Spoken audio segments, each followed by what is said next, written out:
Hey, is everybody sound good, guys? We got good sound.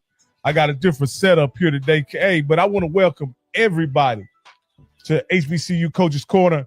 I'm your co-host, Rocky Miller, along with the Rattler himself, after getting a victory this week. After getting a victory after a tough loss against Mississippi Valley. I hate to remind you, Coach, Mr. Campbell, but you were such a good sport last week.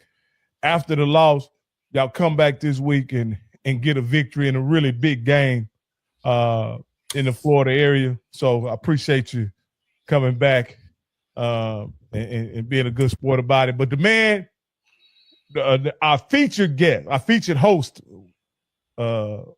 is my man, Johnnie Cole. Coach Cole, before we get started, tell me how you doing, Coach. Good, Coach, man. Just, hey, ready for this break. Thanksgiving week. Get to see a lot of family. And so I'm excited about this show, as I'm excited about every Tuesday show.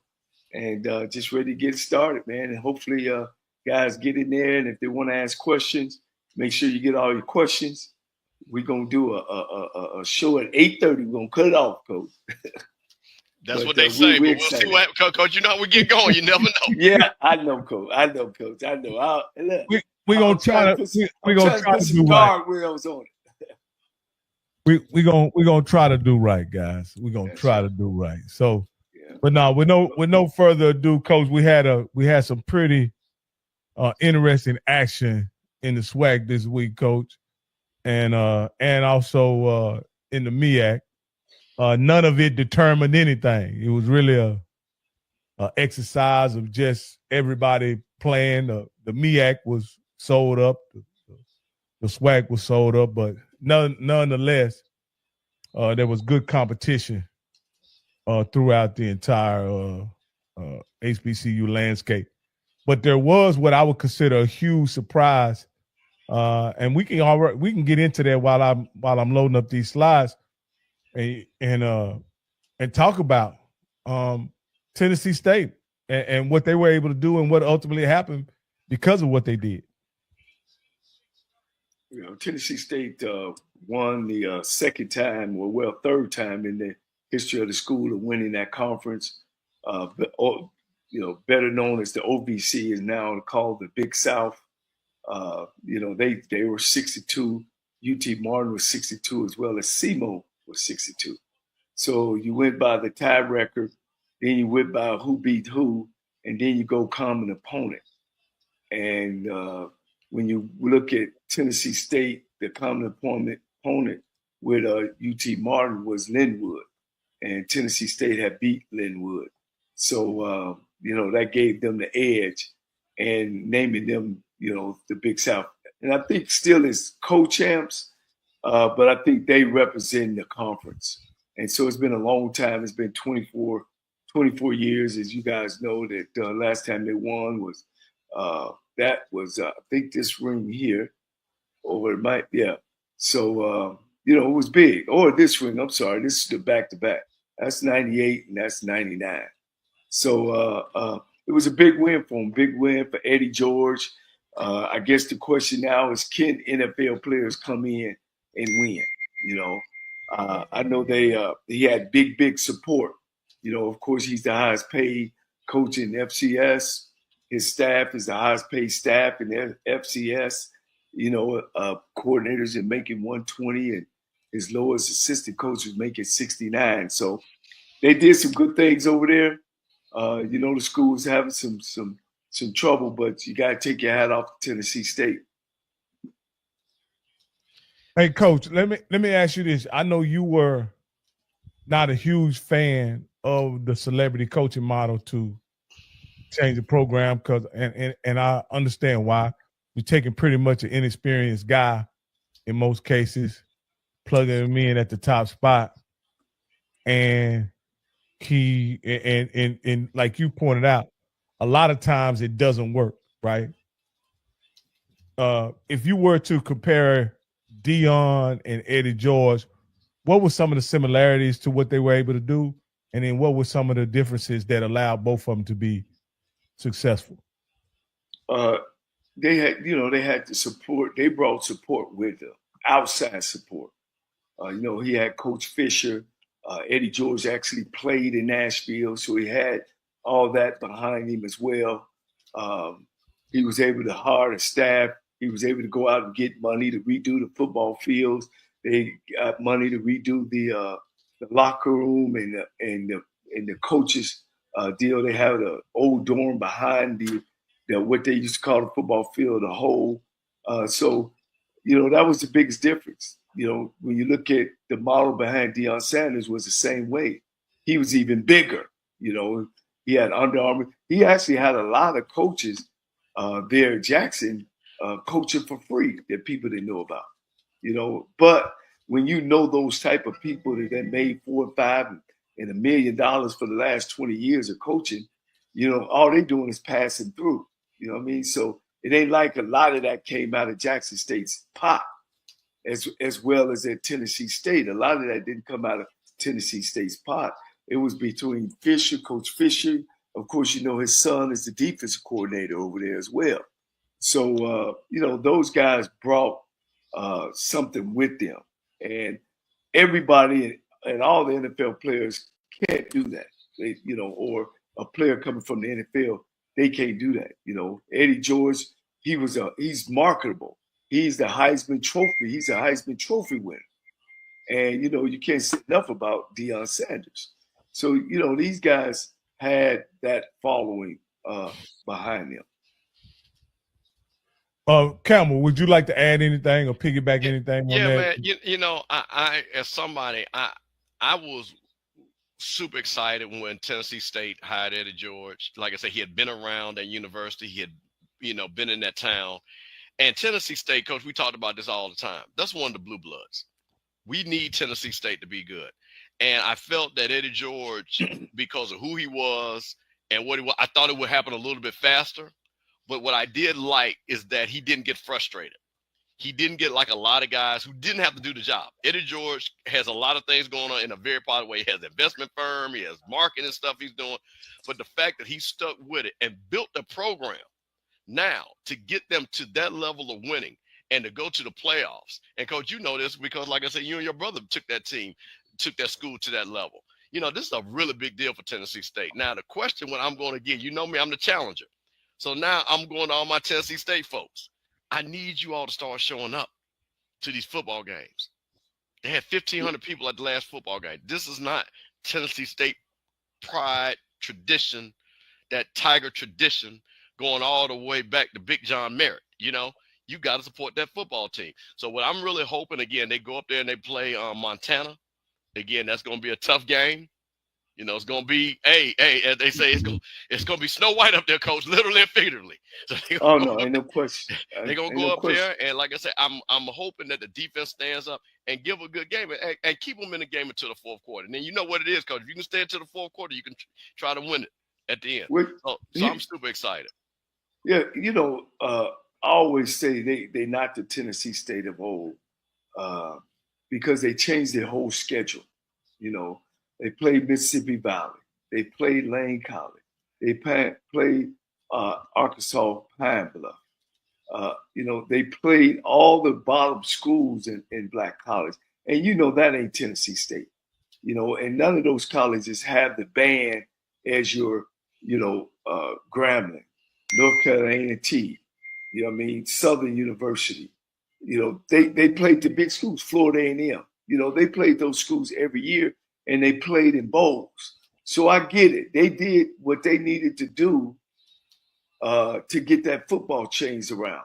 You know, that jump start, that lawnmower start. But it remains really to see, because you made a point there, Coach, they only had 1,500 fans at the last game. It may, you know, what's more important, the championship or getting that thing started, where I know when we were there at Tennessee State, at homecoming, Coach, we had 44,000. We sold out the whole bottom of it. When we played Murray State in the 99 OVC championship, the bottom was sold out. You know what I mean? And then in 98, you know, that's when the homecoming. So on one hand, you know, you won, you know, you got the program, the engines back rolling. So So we'll see. I think they got to do a better job of reaching out to the alumni, reaching out to the student body. And, like when we played also, the band used to march to the stadium. So I think what they need to do is probably try to, and this is some of the things that we talked about, redo the whole on campus. We do that stadium on campus so everybody, you miss that. Keep going downtown. You miss that downtown. It ain't home. Home is the whole, where you playing inside the whole. So I think they really need to talk. They got the program now where it needs to be, but I think they need to start playing back on campus for the people that know where the hole was. That's called holy ground. Some of the greats have played there. And that stadium is right on campus that they don't use anymore. Well, that's the thing, and I'm gonna have to find. Like I said, my cousin is a professor. I'm gonna find out what I know. They built the stadium and they got the whole deal, with Nissan. So is there never going to be a capital improvement to bring the stadium back, or is this just, hey, we over at the Titan Stadium, that's gonna be it forever? And then that's really disappointing. I think, again, there's a lot of politics that, that we've talked about on this show between the state of Tennessee and what they're doing in Tennessee State. Even now, they're trying to drag Glenda Glover down, an amazing woman that was the president, and she had to set them straight about the finances. So once again, I just really would like to see them possibly bring that stadium back, because like I say, that team and that school is just so prime, because like you said, to really support that team, especially on campus. Because like I said, you look at it when they were up there first take, look at all the people that were there. You know what I mean? That energy that was there for first take, for their homecoming. So it's there, it's ready to rock and roll. So I totally agree with you, Coach. Yeah, I know when we were there, we were actually played the last game in the hole. As they say, we ended up playing Texas Southern in 98. And then they had an ROTC building sitting in the end zone. So my understanding, they knocked that down, which we thought that you could make that out of a field house. But it was a land granted building, so you couldn't touch it. But now they've knocked that down. The stadium need to be a remake. And what they do to us, Coach, just like they did to us at Texas Southern.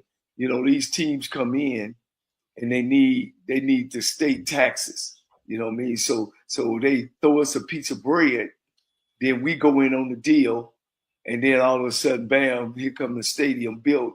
And then when you start going over there, it's not built for us. I had a part of designing some of that stadium in Nashville, when they came over and asked us what did we need in the locker room. And at that time, we kept on saying, well, we would love to play in the hole.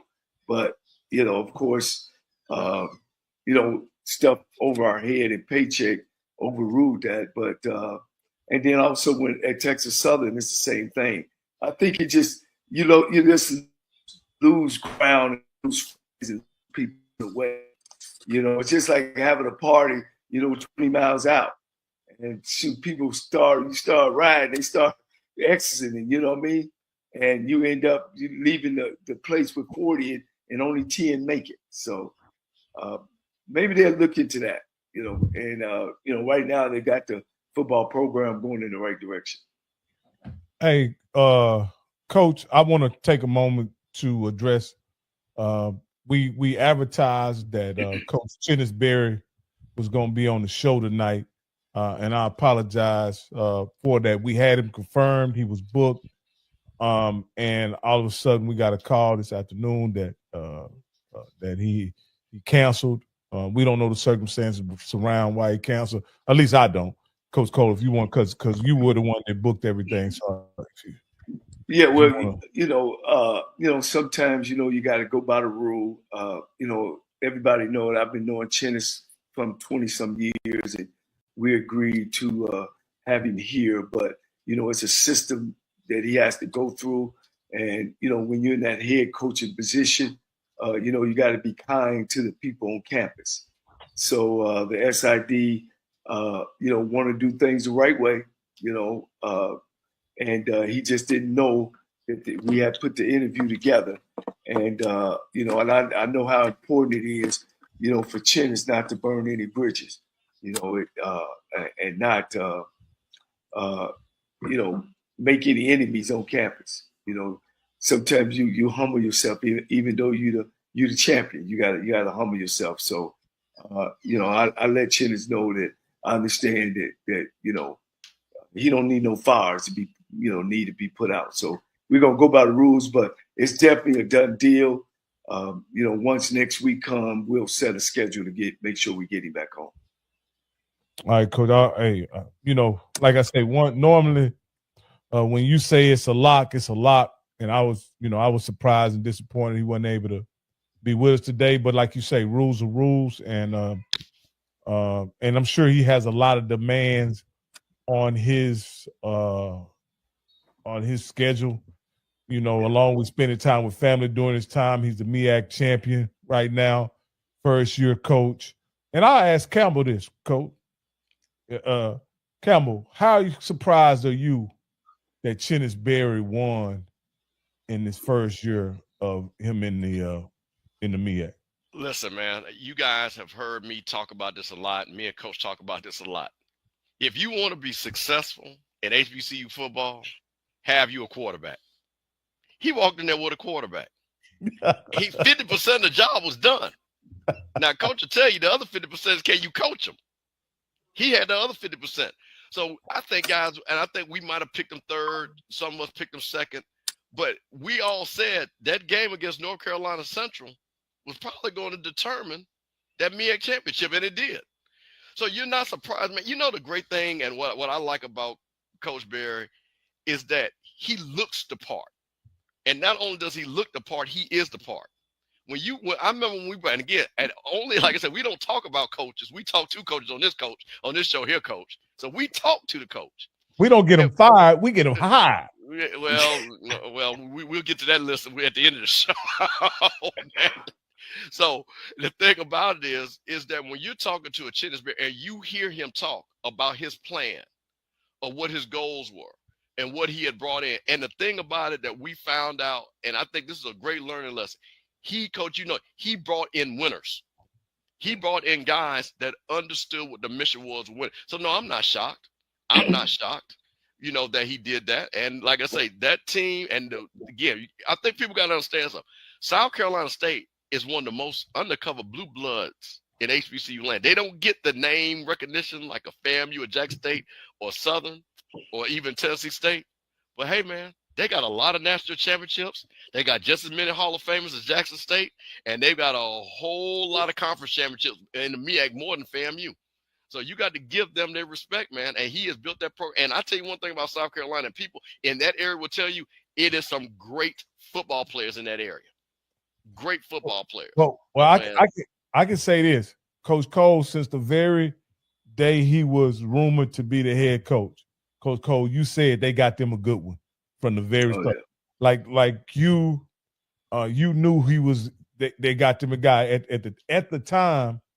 There were several openings in the SWAC, including Grambling and also Texas Southern, and Southern.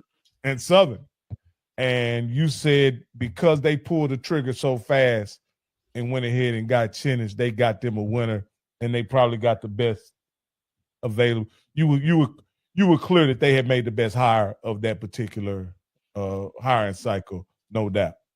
Well, Coach Pugh, who was the head coach, they moved him to South Carolina State, who's a football guy. And see, this is what I'm talking about, a football guy. He had no other question, but Chennis was going to be the guy. You know, iron sharpens iron. And he knew off the rip, man, look, we ain't going to play with it. The man don't finish 2 winning seasons. And not just his winning, just how he handled himself, how he coaches team. He's old school. And it was a no-brainer. Why these other schools was playing around and trying to put together these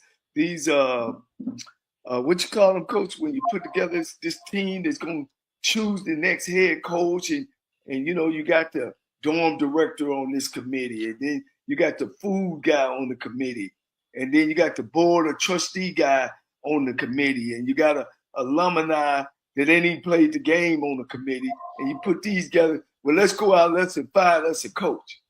No, that's what the athletic director is supposed to do. And if he wants to use or talk to some people, about, hey man, what a coach look like. It should, an athletic director should have in mind.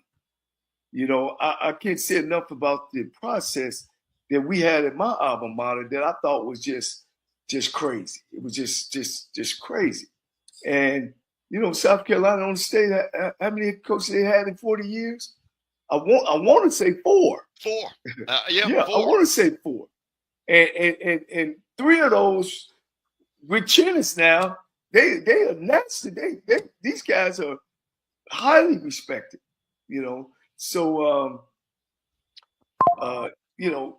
people, and I always go back and I can just remember when Eddie Robinson was on that bus on the SWAC tour, and I was a young, and he said, man, what's going to happen to the SWAC conference is when we start letting people make decisions that ain't never put a hat on or never put a helmet on, and unfortunately, man, I say he's right. He's right. And I keep saying 25% of coaches are winners. And what we always say, Rocky, winners, look at the resume. The resume gonna tell you, it's gonna tell you something. You know what I mean? We can go back and look at some of these coaches that have been selected. Good, bad, ugly. Let's just go back and look at their records. The record speaks for themselves, guys. If I want a salesman and he come in and I see he ain't sold nothing, damn, Mr. Cameron, is that the one I need? No, I don't need that one. I want the top salesman, and I'm gonna pay him some top money. You know what I'm saying? But go ahead. That's my take on that. No, I want to make a point, and this is, and again, I'll say it. It could be shade, whatever, how I want to take. I don't care. When you have to, not to say, because sometimes you do need to have people in the room, okay, for different ideas. But when it comes to me, when it comes to a coach, and you got to get 13, 14, 15, 20 people to select a coach, that lets me know what people think about the AD. That they don't trust the AD. That's what it is. So my thing is, when you have a strong AD that you trust, that knows the process, you don't need 20, 30 people, because when that AD speaks, you're gonna say, you know what, I trust it. Coach Pugh was the AD of South Carolina. He said, Chip, you didn't see the South Carolina State people say, oh, no. Ashley Robinson is the AD of Jackson State. You didn't see the Jackson State people say no to Prime and no to TC Taylor and no to Mo Williams and on and on and on. And it didn't take 3 months. Yeah. It didn't take 3 months, Coach. So, and what does the food service person need to know about the coach? Is he gonna be nice? Well, hell no. If you're gonna feed my players, you're gonna have problems with me. Period. You know what I'm saying? What the maintenance guy? I'm gonna talk to the maintenance gentleman. You don't get my place clean, you're gonna have problems with me. But when you hire these nice guys, you know what I'm saying? They ain't pushing, because guys, you guys know, y'all been around. You got 11 times to do it right. Just 11. Once that 11 and now 12, you got 12 games. It's got to be right 12 times. You can't be worried about, what you're doing and where what you eat and all that kind of stuff, man. You need people to work with you. Mr. Cam, I want to ask you something, because this is something I've been wanting to ask you, but the season hadn't played out. The season is played out for pretty much, and I want to ask you this here question. And this is not about excuses or nothing like that. I just want your fair assessment as a FAMU business person and a FAMU fan and alumni. How do you think the process of hiring the 19th head coach of FAMU affected how this season ultimately turned out? Well, of course, you will have wanted a smooth transition. I think Coach Cozy was, based off of the situation, I think Coach Cozy is the right person. I still think Coach Cozy is the right person. I think, again, the players are still playing.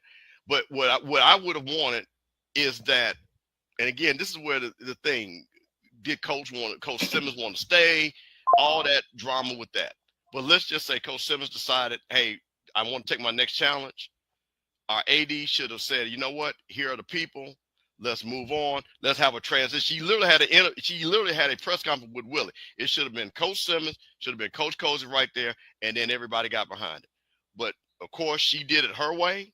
It got convoluted. Different factions got involved, which, you know, everybody, like I said, a lot of people put money in the FAMU, and then everybody got an opinion. But I think once again, when you are trying to build consensus, you need to talk to people up front first, especially when you are new. When you are new and you don't know the lay of the land, you know who the people are, the decision makers are, and that's at every school. Let's not look. Everybody has people that are influential on that campus. Trust me. Every school has. I've met them. I've been all over the SWAC and half of the MEAC. I've met some very important people for these schools because they love their school. And trust me, stuff don't go down unless you holler at Jones, because Jones been around here since 1965. And Jones is giving $100,000 for the last 3 years because he liked that. So again, the thing about it is the transition. It's about how you do it. It's about making sure everybody's on board. But again, this goes back to what Coach is saying. If you are a person that has the talent and the strength to sell your vision to people, nobody questions your vision. I'm only going to question your vision if your vision is not clear, it's blurry. So that's when people, you know, question your vision. But if you come out strong and say, this is the why I'm choosing somebody, this is what I believe, this is what the future is, you know what? Most people will say, you know what? I hear it. I see what you're saying. I'm going to support it. We didn't have that at FAMU. But I will say, for the Coach Cozy's credit, he took what he was dealt with. Hey, he got him in there. And like I say, he'll still, like I say, he's in a good shot to finish with a winning season. Well, the reason why I asked the question is because I can't help but think about it as this. If you do a smooth transition, you give the administration of FAMU a chance to make a pitch for Smitty to stay one more season. Even if Smitty wanted to go, you make a pitch for Smitty to stay one more season. You also give Coach Henry an opportunity to maybe find something else and then hire your guy at OC. You know what I mean? Like, but the way it went, you know, Coach, you can speak to this.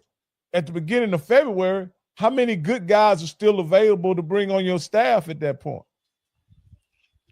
Well, you know, my thing was when Cozy got the job, was he forced to keep everybody? Was it his choice to keep everybody? Did he see something in this OC or any of the coaches that would say, if I was coming in here new by myself, are these the guys I would hire? You see what I'm saying? So I don't know that. I'm one that when I come in, I'm cleaning house. You know, 9 times out of 10, I'm a clean house because I want to get people in there that's my guys, my people. But in this case, I get it. All those guys were in place, you know, when they won the national championship. But as you can see how much Coach Simmons had handles on everything. And they were doing things Coach Simmons' way. You know, my question to you, Rocky, on asking him the question, does his record this year indicate that he ain't the right guy, or he didn't do the right things? Why was the question, you know, asked? I'm just wondering. You know, if he was it win or bust, or was it put a good product on the field? You know, Coach, based on expectations that I had for FAMU, right? I felt like they were clearly the second best team in the at least the second best team in the SWAC. I thought Alabama State had a leg up, and we know what happened with that situation. But I thought there was no doubt. And then for him for the team, and I cannot erase this from his resume, and it cannot raise question for him. For him to lose to Valley at home, right? We have to make serious consideration. Is he the guy? And I'm not saying he's not or saying he is, but Coach, that is a monumental failure as a coach and a coaching staff for you to lose to a winless team at home when you have a 20-game winning streak. You have the talent advantage. You are supposed to have the coaching advantage, right? And obviously Bragg has proven to be a tremendous home field advantage, and you somehow lose that game. Coach, I don't know what that means, but I think 2, maybe 3 years down the line, they may look back at that as saying that may have been the indicator of something. And I'm not saying it is or it isn't, because again, Nick Saban lost to ULM his first year at Alabama, University of Louisiana Monroe. Yeah. So I'm not saying that he can't overcome this. I'm just saying, what does it mean? And it could mean something.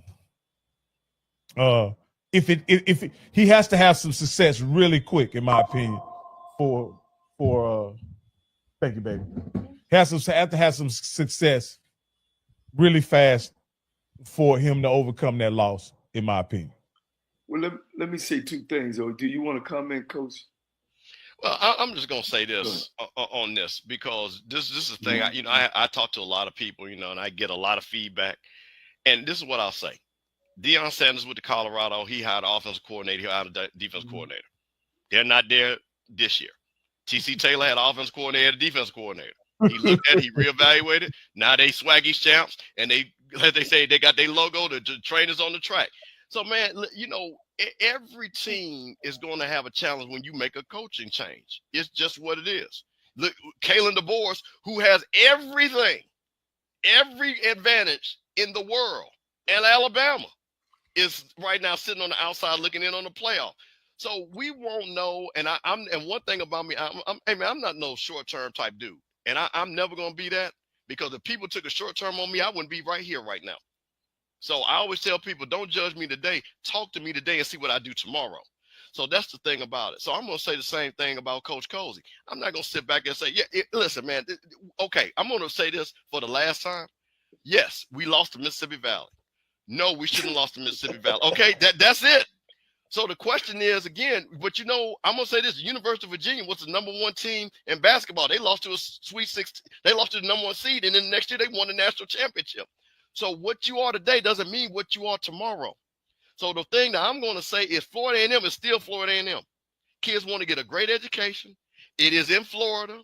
Kids want to play football there. And one thing I will say, he will not have a problem at least calling people to see if they want to come to FAMU. So we'll see what happens next year. And that's my thing on that. So, because like I said, again, we can sit back and because, again, I remember the Jack State people, and it was, again, small fraction. Oh, the coaching, and they need to get strong on it. And TC said, yeah, I'm going to be all right, and beat everybody's ass. Good this year. You see what I'm saying? Now we don't hear none of that. Now we don't hear that. We had TC Taylor on here, and I talked to TC. Like I said, I know who he was as a player. I know who he played for. I know he loved that school. So he knew what it was. Trust me, Cozy is from Florida. He knows what it is. He knows what it is. Coach Cozy's going to be all right. He's a champion. He'll be fine. Yeah. I just wanted to, just ask your opinion on the how the process affected Cozy's ability to put together a staff, and because the process really put it in place where the other assistant coaches that you may have wanted to keep, i.e. Smitty,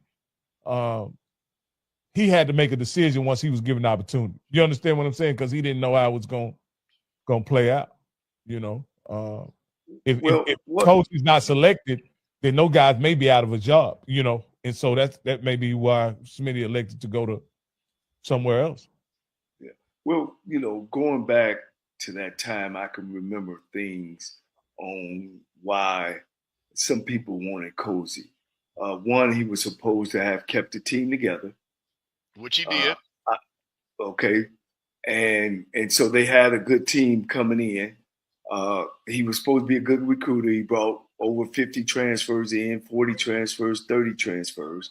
So one would say that that would put you in question on, do you evaluate talent You know what I'm saying?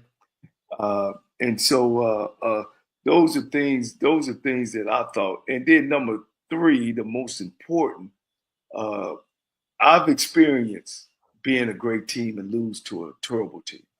At Southern University, we were 9-0, playing Nicholls State, who was 0-9, and they actually beat us. You know, they beat us. You know, the weather was terrible, and they ended up beating us, but we went on to go win the national title. So those things can happen. But when you say, okay, he's kept the championship team together, he's went out and got over 40 transfers, you would think that the problem with Campbell, what you saying about Alabama's coach, he 8-2. He got 8 victories, you know what I mean? Or some other people, they got big winning seasons, as opposed to Florida A&M. Once they failed, they kept falling off a little bit. So that part, I could see first-time coach, and he's a first-time. Yeah, and I could see people having concern, but I understand too, Coach Campbell. What you're saying is, hey, you know, maybe he hadn't got his philosophy all the way over to the kids. So I look forward to next year, and hey, as they say, man, you know, the clock is on. The clock's on, Coach Cozy. We can go through these couple games because I think there's some things I'd like to kind of flush out at the end of the show related to some coaching moves that have been made. So this is what we got. Any of this surprise y'all? We kind of thought this went the way we thought it would go. With well, you know, I really thought SEMO, Tennessee State jumped out on SEMO. They jumped out on them 21-0. They spotted them, and they held on for dear life. And you know, that says something about Tennessee State, Coach George, having those kids fired up and ready to go. So my hand, you know, they get a big clap for me. Yeah, I gotta give them a bow, man. That's one hell of a accomplishment considering the state of black college football as it pertains to especially the SWAC teams when they play the whites. You know, the SWAC takes it out on the chin a lot of times against a lot what you would consider not as formidable competition, and they win. They in that district. In that conference, they took care of business and was able to get a share of the title. Hey, I want to make a quick point, and okay. I think Coach is going to appreciate this. Let me tell you guys something, because a lot of times, and this is what's so great about the HBCU Coaches Corner and things like this. That quarterback for SEMO, that kid had thrown for 3,500 yards, 3,300 yards coming in that game. Okay, that kid was tossing that ball, and he only threw for 233 yards, and they only ran for 75 yards. Right. They only ran. Hey, Tennessee State brought the wood in that game. That was old school John Merritt, Tennessee State football. Richard Dent, front line. Was Al Harris they played down there? Another defensive tackle I'm thinking about, Coach. You know what I'm talking about? That was old school. You're not going to run the ball, and we are going to play well. Draylon Ellis, 20 or 31, 232 yards, 2 touchdowns. Hey, McGee had 73 yards. They had 136 yards rushing. Tennessee State came ready to play and shut that team down. So we got to give those guys credit for Coach having that team prepared and ready to go. Yes, sir. Yes, sir. Definitely. All right, let's go to the next slate of games. Now these games come out of the MEAC. You know, NCCU did what they were supposed to do. I thought, in a rivalry game, I thought Howard would show up a little better than they did, but Morgan put belt to ass. Well, you know, Howard lost a lot of people. They had a senior team last year. You know, they had a senior team, and it's showing that they didn't do a good job replacing them because they kind of fell off, way off. But hey, you know, Norfolk again, 21 points, you know, and you know, Rocky, we was there. He probably rushed 300 yards, but he only scored 21 points. And he probably said at the press conference, We ran the ball down their throat. Coach, me and you, we were at the press conference after the SWAC MEAC challenge. Yeah. And then we took we had a pretty good drive back to our hotel room. And you talked to me, if it's one thing that you run clear to me, is that you had a problem with Coach Odom's declaring that game a moral victory. And you felt like that's not what you want to, when you're playing a team like Florida A&M who's on your level, you shouldn't come out of that game thinking that you have a moral victory. You should come with that team, with the mindset. And you have to go back and look at the press conference to understand what I'm saying, a moral victory. He really congratulated Florida A&M and said, they did a lot of good things, but they literally led the game the majority of the game. You know what I mean? And and then he declared that what they did was great and they'll be better moving forward. And you didn't like. I think when you sat in that seat, the head coach's chair, and you believe in what you do and what it's about, that he sit down with anger, as of, oh, y'all thought they were going to crush us. Well, he was coming into his fourth year. My fourth year, I'm ready to rock and roll. Damn Florida A&M and championships. It's my time now. And I would have been hot and upset. And he came at the media. Remember, he came at the media. We just took the SWAC champion, the national championship team to the wire, and we rushed for 275 yards. We ran up and down the field. And I'm saying, first year coach Cozy, 4-year coach Odom, who's got vast experience. No. I should have been saying we should have had that call. We made a bad call down there on the 1-yard line. Maybe we should either kick the field goal or we should have called a better play. And we got to be better as a team, and we let them people off the field. We supposed to have won that football game. Mm-hmm. I didn't hear that. I heard I'm just happy that we were there. We ran the ball and good. The game was competitive. Yeah. That what I want to hear for a 4-year coach. You see what I'm saying? No. A 4-year coach, man, we supposed to win those.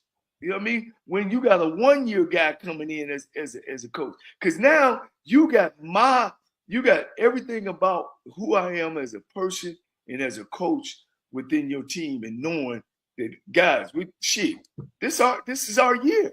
So that kind of, and Coach Odom is a good coach. Let me make sure I say that. But sometimes, man, you just gotta have that. You gotta have that confidence going in. Moral victories in your 4th year. My understanding is they made some movements, and I know we'll get into that. That's what expected, Coach. That's just what expected. All right. Next up is these were SWAC games right here. There were no implications on this games, Coach. They had only pride on the line last week, Coach. What do you think? How do you guys think it turned out with only pride on the line? Well, of course, you guys know I called the Alabama A&M game Mississippi Valley. I think out of these 3 games, I think I seen a Mississippi Valley team that was 1-9 that really came out and played. I think Nathan Winberg, wide receiver for Valley, is the real deal. He's one of the top wide receivers, and the other top wide receiver in this league is Hambrick over at Alabama, Keenan Hambrick at Alabama A&M. And they both showed up and showed out. I mean, that Winberg kid is unfreaking believable. He plays every position on the football field.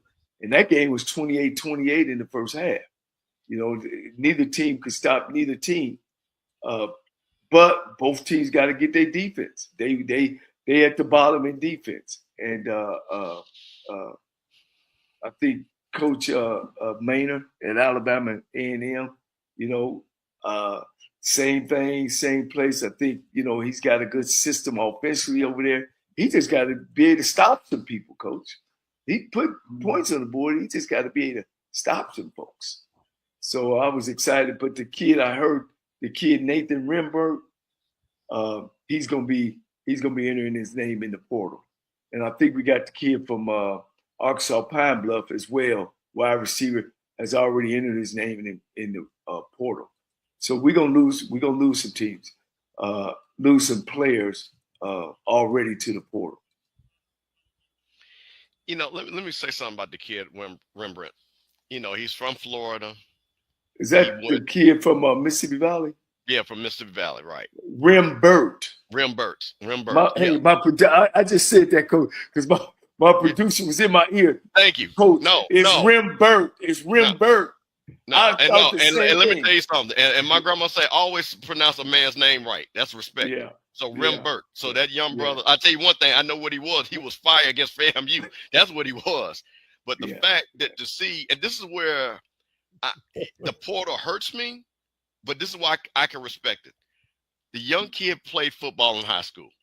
They looked at him and said, because he's only a few inches taller, maybe he's taller than me. You know what I mean? Probably the same height, to be honest. When I looked at him, sized him up, and this kid had heart. He went to Edward Waters. He produced there. Yeah. He goes to Mississippi Valley and produces there. And now he's going to say, I'm going to take my dream potentially to another level. You can't be mad at that in a way. Because that's what, in a way, is America. You work, you work hard, you look for opportunity. Now, what hurts me is that he got the Valley and they can't build with him.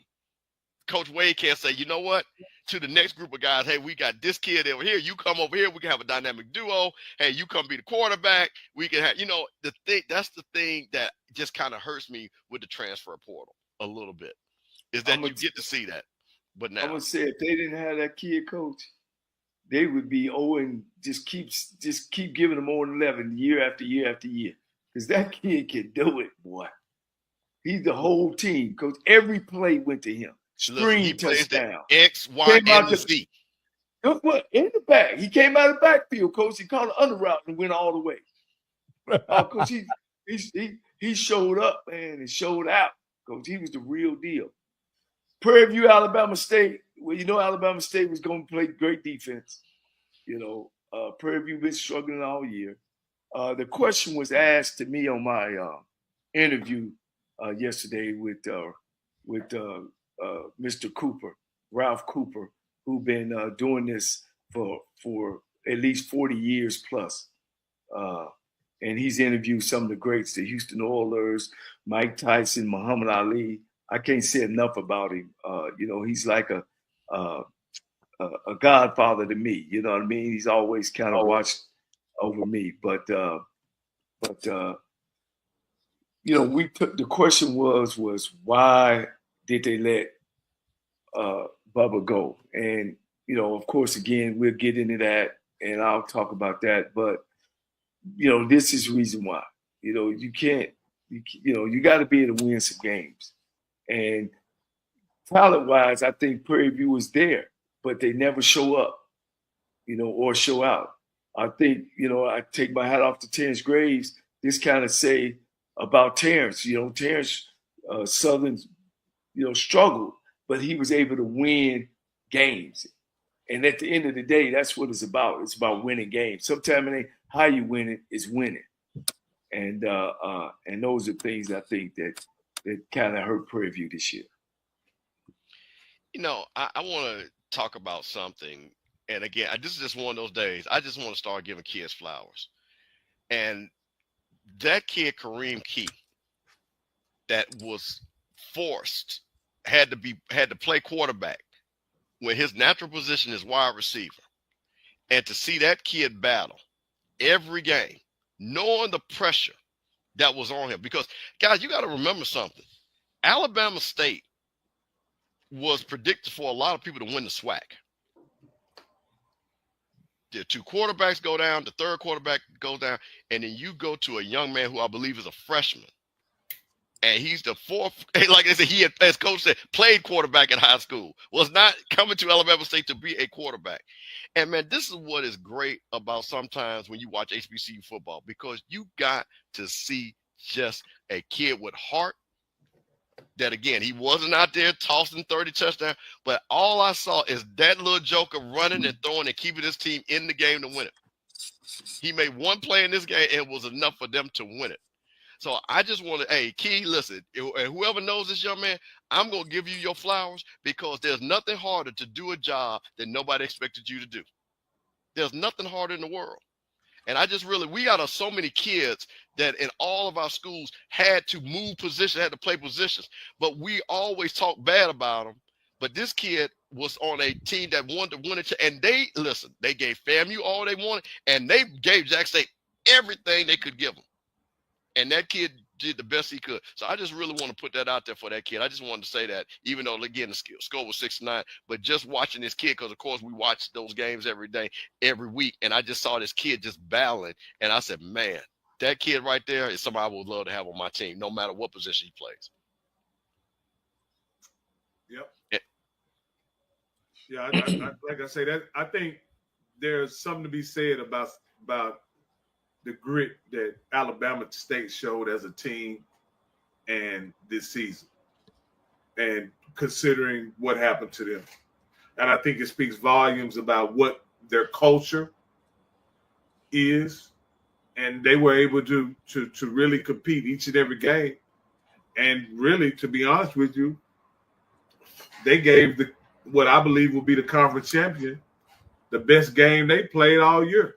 They gave them, to me, they lost against Grambling. But I think the Alabama State game was far more competitive if you just looked at the numbers. You know what I mean? It was much more competitive game because they were able to hold Jackson State, I want to say, close to 100 yards rushing. No one even came close to that at any point this season, including ULM. And so hats off to Coach Robinson and his staff and what they were able to do with being as shorthanded as they were offensively. All right. Cowboy, tell us about this one. I'll let you tell us about this one. Hey, man, listen. As they say, as long as you win, that's all that counts. But I will say there was a lot of rattlers in Orlando at the end of that second quarter, when that kid ran that kick back. Hey, man, we got kind of nervous. But, hey, I'm going to say this. Coach Cozy made a decision. He went to Coach Burris to be the offensive coordinator, and this is what a lot of people asked for. And we saw the offense kind of get unlocked. And we saw some more dynamic play call. We saw more passing situations where you didn't know if we were going to pass or run. So, for us, I'm just going to tell you, the 38 points were kind of concerning. Special teams gave up a touchdown, still some breakdowns in that defensive backfield. 21, bless his heart, had a little bit of trouble. But, hey, the offense came to play, and, hey, the rushing attack, Thad Franklin, hey, MVP of the game, 26 carries, 195 yards, 3 touchdowns. Had more touchdowns this game than we had for the whole season on rushing. Kelvin Dean came to play. Hey, man, get them those Dean dozens down there at Krispy Kreme. He had 14 carries, 103 yards, and 1 TD. And again, 305 yards for the Rattlers rushing, man. Daniel Richardson only had to go for 180 yards, 14-21 touchdown, 1 interception. Hey, Rattlers, like I say, 4 in a row against Bethune-Cookman. Again, did we want it to be what we should have been? But I think there was a couple of touchdowns that, again, we gave one up on special teams. We gave one up on the half. So I think we take those 2. I think Rattlers really would have been excited about the win. But, again, I think the most important thing, and my friend always told me this, Coach, you know this, to stop a losing streak, you always got to win one. So if Coach Cozy stopped that losing streak, he kept the winning streak. He kept the winning streak intact with the Florida Classic, and now he got to finish out the regular season and start a new home winning streak against Alabama A&M. So you know what I mean? I'm going to take the glass half full, not the glass half empty. So 41-38 the Rattlers. Yeah, guys. I think this was a good victory for FAMU, and I think it was a good showing for Bethune-Cookman. To be honest with you. You know, it was probably their best showing that I've seen. You know, and so shout out to Coach Woodard. But I think, you know, this was a super competitive game, and it surprised me because I went into the game thinking it was going to be a mollywop. I thought it was going to be an angry Rattler team that was going to show up to be the inferior team, and Bethune-Cookman really had some fight. You could see that this game meant a lot to them. Well, you know, these type of games, and I guess this is bring your kind of inexperience, Rocky, of not knowing HBCUs, man. You could throw those records out the door, man. You know, it's gonna be a battle to the end. You know, for some reason, it's always like that. You know, it ain't never just one team. You know, could be struggling the whole year and come in the game and just play lights out. You know, so it don't surprise me that it was that close. And you know, my hat go off to both coaches. You know, they both had the team ready to go and they put a good show on. How many fans, Coach? 56,000 showed up. 56,000. Hey, man, they still go. 56,000 came down there to Orlando and showed up and showed out. You know, people. That's tradition. Hey, man, that and that's the great thing about it, man. You know, when a classmate of mine, Eric Butler, a lot of FAMU people know it's my freshman brother, and he made a post. There's a difference between the homecoming crowd, Coach, and the classic crowd.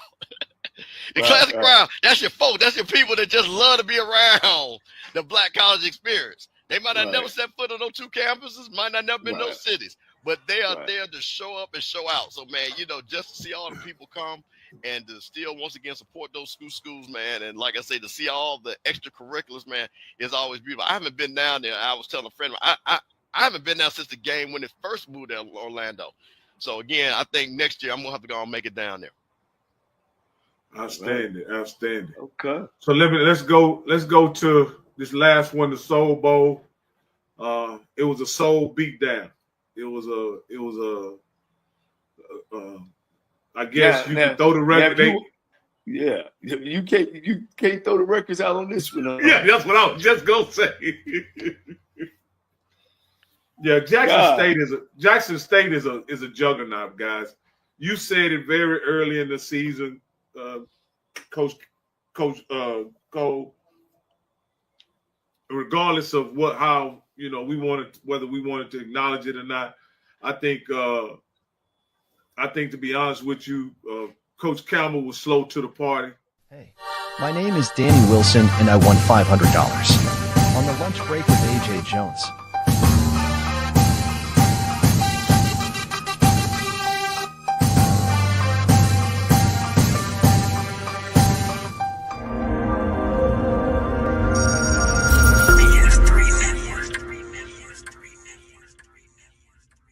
BS3 Network, changing the way you watch TV.